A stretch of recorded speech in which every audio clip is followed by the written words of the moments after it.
Today we're unboxing a sewing machine that was manufactured in the late 1800s, and I am so excited. So my husband inherited the sewing machine back in the early 2000s when he bought his first home. This was his great aunt, Janet Herman's sewing machine. She was born in 1921 and died in 1998. And somehow when my husband got his first house, he inherited this sewing machine. I must admit it has followed me around in all of my sewing spaces, but it's mostly been used for storage. I've stacked my storage containers on it. And last week we decided it was time to crack it open. And oh my gosh, it was exhilarating. And I cannot believe we've waited so long to do this.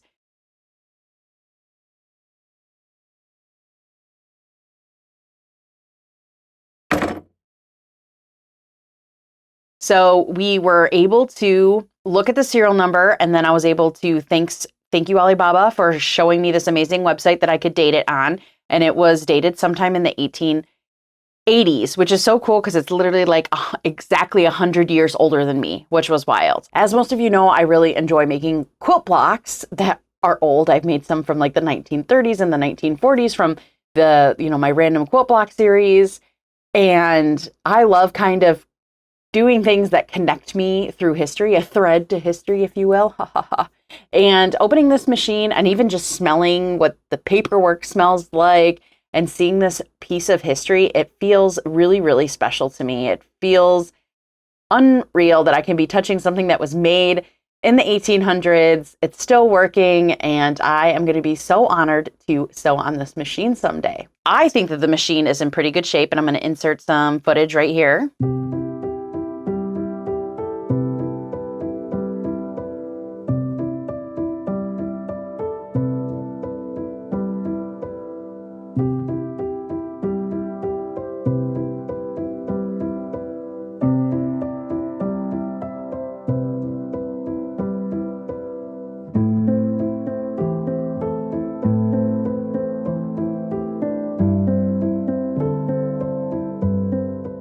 The decals seem to be in such a really good condition, and I was just really surprised to see how beautiful it looked, aside from, the little spiders that have long since become mummified in there.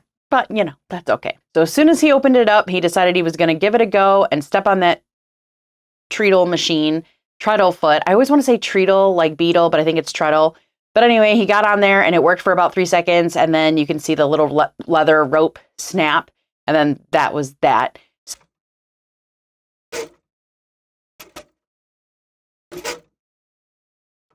Oh. So I do need to order a replacement one of those. But what was even just as exciting was when I opened up the drawers, we found the original booklets and some of the attachments, which I will put some video in right here of that.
So after reviewing the pamphlet, it is a new home Series A sewing machine that obviously uses a treadle. And I cannot wait to actually bust this open and get it going. But I think I need to buy a few things. So I think I need to buy the new leather rope. I need to buy a needle. I need to buy oil, some sort of machine oil. I definitely want to oil this up. And then I need to look into what I can do to kind of preserve the decals. The cabinet itself is in pretty good shape. There's some like extra wooden pieces that have fallen off, but we're not too worried about that. Overall, I think this is in like fantastic shape for being what, like 140 years old. Have you ever restored a antique sewing machine, or have you inherited a sewing machine? I would love to hear all about it. If you have any tips for me on this new home machine or on any machine, any experience you've had, I would love to hear it.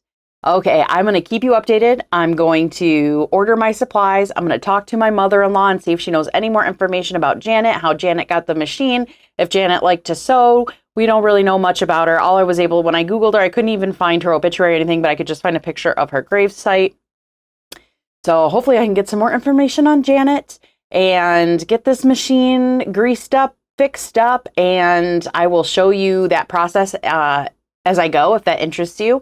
And I hope you'll join me. So if you're interested in seeing this progress, please subscribe to the channel. I will put a playlist of all of my other videos here if you'd like to take a look, and I'll talk to you soon. Bye.